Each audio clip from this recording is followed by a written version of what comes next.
नमस्कार विद्यार्थी मित्रों, सिद्धि हिंदी विद्यालय और सिद्धि इंग्लिश स्कूल की यूट्यूब चैनल में कक्षा 12वीं के अर्थशास्त्र विषय के लिए आप लोगों का हार्दिक स्वागत है। वीडियो पसंद आए तो लाइक, सब्सक्राइब और शेयर करना ना भूलिए। भरोसा भगवान पर है तो जो लिखा है तकदीर में वही पाओगे, लेकिन यदि भरोसा खुद पर है तो भगवान भी वही लिखेगा जो आप चाहोगे। इसी सुंदर से सुविचार के साथ 1 मिनट की प्रार्थना भी कर लेते हैं।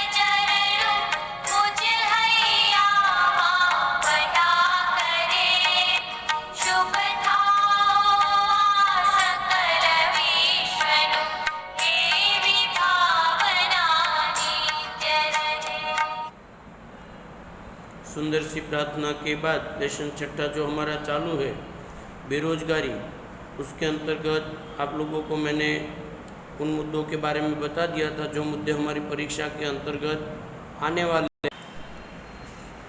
उसके अंतर्गत प्रस्तावना, बेरोजगारी का अर्थ, बेरोजगारी के प्रकार जैसे मुद्दे हम लोगों ने देख लिए थे। उसके बाद बेरोजगारी उद्भव होने के पीछे के कारण हम लोग देख रहे थे। उसमें हमने 5-6 कारण देख लिए। एक बार आपको वापस वो उन कारणों के बारे में बता दूं तो पहला कारण था जनसंख्या का ऊंचा वृद्धि दर, दूसरा रोजगार के अवसरों में मंद बढ़ोतरी, तीसरा बचत और पूंजी निवेश का नीचा दर, चौथा पूंजी प्रधान उत्पादन पद्धति, पांचवा व्यावसायिक शिक्षा का नीचा स्तर, और अंतिम हम लोगों ने देखा था मानव शक्ति के आयोजन का अभाव। ये मुद्दे हम लोगों ने देख लिए थे। उसके अंतर्गत मानव शक्ति के आयोजन का अभाव, ड्रेन ब्रेन का मुद्दा आप लोगों को वापस एक बार समझा दूं कि ड्रेन ब्रेन होता क्या है। कि भारत में पढ़ा हुआ या तो भारत में पढ़ा लिखा व्यक्ति जब भारत में रोजगार न प्राप्त होने की वजह से विदेशों में चला जाता है, अर्थात भारत की कला और योग्यता का लाभ जब विदेश को प्राप्त होता है तो उसको ड्रेन ब्रेन के नाम से जाना जाता है। और भारत में इसका प्रमाण अधिक है। उसके पीछे का मुख्य कारण है कि भारत के लोगों को भारत में रोजगार नहीं मिलता। उसके बाद 7वां जो क्रम है आप लोगों का वो है सार्वजनिक क्षेत्र की अकार्यक्षमता। अब सबसे पहले तो आप लोगों को ये मालूम होना चाहिए कि सार्वजनिक क्षेत्र अर्थात क्या। तो जो सरकारी क्षेत्र है उसे अपन सार्वजनिक क्षेत्र का नाम देते हैं। उसके बाद उसके अंतर्गत जो मुद्दे बनाने, पहला वाक्य प्रयोग बनेगा कि सार्वजनिक क्षेत्र की अकार्यक्षमता के कारण देश में बेरोजगारी का प्रमाण बढ़ा। क्यों सर ऐसा हुआ? क्योंकि सरकार ने स्वतंत्रता के बाद भारत के निजी क्षेत्रों की उपेक्षा की, अर्थात निजी क्षेत्रों की ओर कम ध्यान दिया और सार्वजनिक क्षेत्र की अधिक ध्यान दिया। लेकिन सार्वजनिक क्षेत्र जितना, स्थिति क्या थी कि सार्वजनिक क्षेत्र जितना रोजगार उत्पन्न कर सकता था उतना उसने किया नहीं। और ऊपर से सरकार ने निजी क्षेत्रों पर नियंत्रण, जो निजी क्षेत्र अधिक रोजगार देने के लिए सक्षम था उनके ऊपर सरकार ने नियंत्रण लगा दिया। और लास्ट में इसका निष्कर्ष कि इस प्रकार देश में बेरोजगारी का प्रमाण बढ़ा। केवल 3 मुद्दे आप लोगों को बनाने, एक वाक्य प्रयोग, दूसरा देश की क्या स्थिति है कि सरकार ने निजी क्षेत्र की उपेक्षा की और सार्वजनिक क्षेत्रों की ओर ध्यान दिया, लेकिन सार्वजनिक क्षेत्र इतना रोजगार प्राप्त नहीं कर पाया। तो स्थिति क्या हुई कि निजी क्षेत्र जो अधिक रोजगार प्राप्त करने वाला था उनकी उपेक्षा देश के अंतर्गत बेरोजगारी का प्रमाण बढ़ाने के लिए जवाबदार कारण माना जाता। और लास्ट में इसका निष्कर्ष।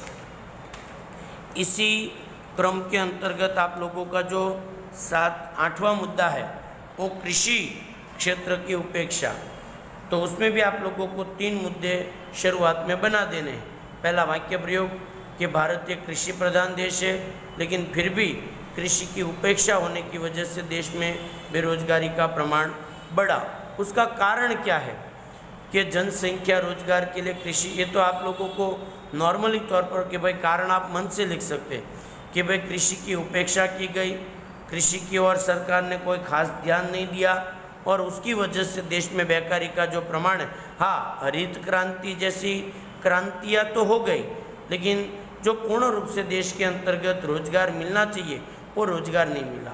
मतलब पहला वाक्य प्रयोग कि भारत एक कृषि प्रधान देश है जिसकी ज़्यादातर जनसंख्या कृषि पर निर्भर है, लेकिन सरकार ने कृषि क्षेत्र की उपेक्षा की, जिसकी वजह से देश में जो रोजगारी बढ़नी चाहिए वो बढ़ नहीं पाई। उसका कारण क्या है?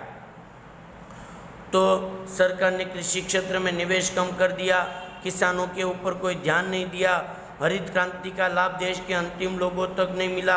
अर्थात हरित क्रांति का लाभ केवल हरियाणा, पंजाब जैसे कुछ राज्यों को ही इसका लाभ मिला, बाकी राज्यों को इसका कोई लाभ नहीं मिला। उसकी असर क्या हुई?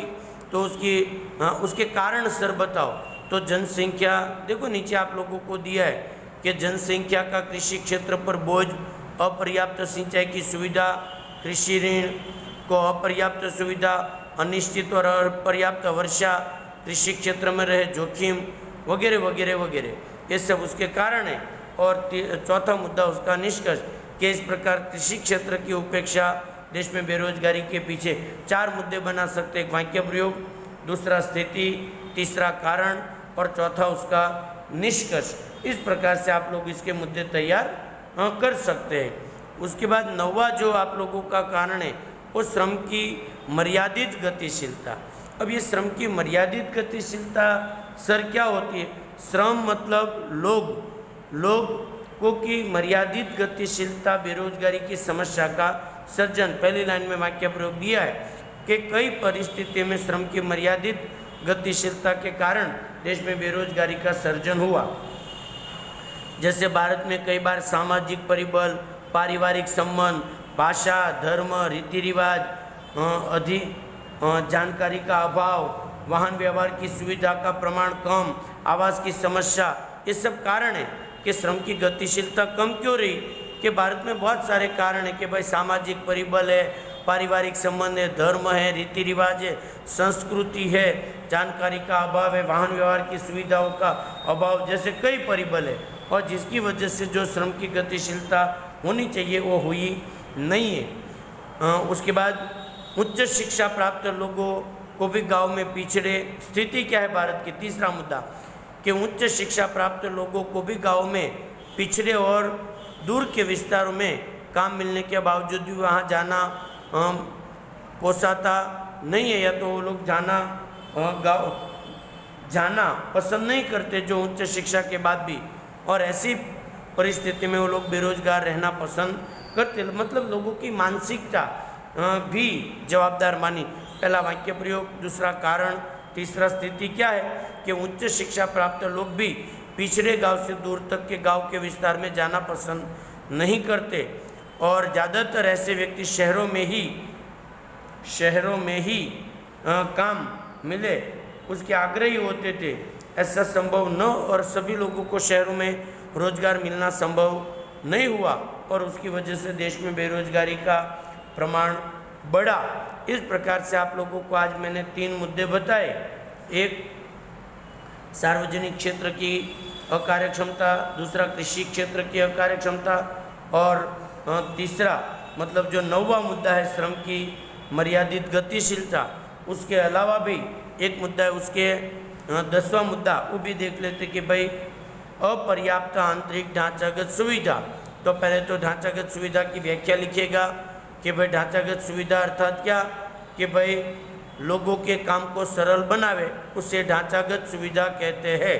पुनः एक बार, लोगों के काम को सरल बनावे उसे ढांचागत सुविधा कहते हैं। कौन कौन सी सुविधा सर उसमें आती है? दूसरा मुद्दा तो वाहन व्यवहार की सुविधा, पक्के रास्तों की सुविधा, शिक्षा, आरोग्य, बिजली वगैरह वगैरह वगैरह, बराबर 2 मुद्दे। और तीसरा उसका वाक्य प्रयोग कि भारत में अपर्याप्त ढांचागत सुविधा बेरोजगारी के पीछे का प्रमुख कारण माना जाता है। जैसे कि ग्रामीण क्षेत्रों में उद्योगों के लिए सस्ते दर पर श्रमिक और कृषि क्षेत्र के साथ संलग्न उद्योगों को कच्चा माल आसानी से उपलब्ध करवाया जा सकता है, लेकिन सरकार ने ऐसा नहीं किया। लेकिन औद्योगिक क्षेत्रों को सतत बिजली की सुविधा मिलनी चाहिए, वो नहीं मिल पाई। उद्योगों की स्थापना करने के लिए तैयार नहीं रहते। मतलब पहला वाक्य परिभाषा, दूसरा उदाहरण, तीसरा देश की स्थिति और चौथा उसकी असर क्या हुई। तो दूसरे पैराग्राफ में आप लोग लिख सकते हो उसकी असर कि इसके अपर्याप्त आंतरिक ढांचागत सुविधाओं की वजह से लोगों को पर्याप्त रोजगार नहीं मिला।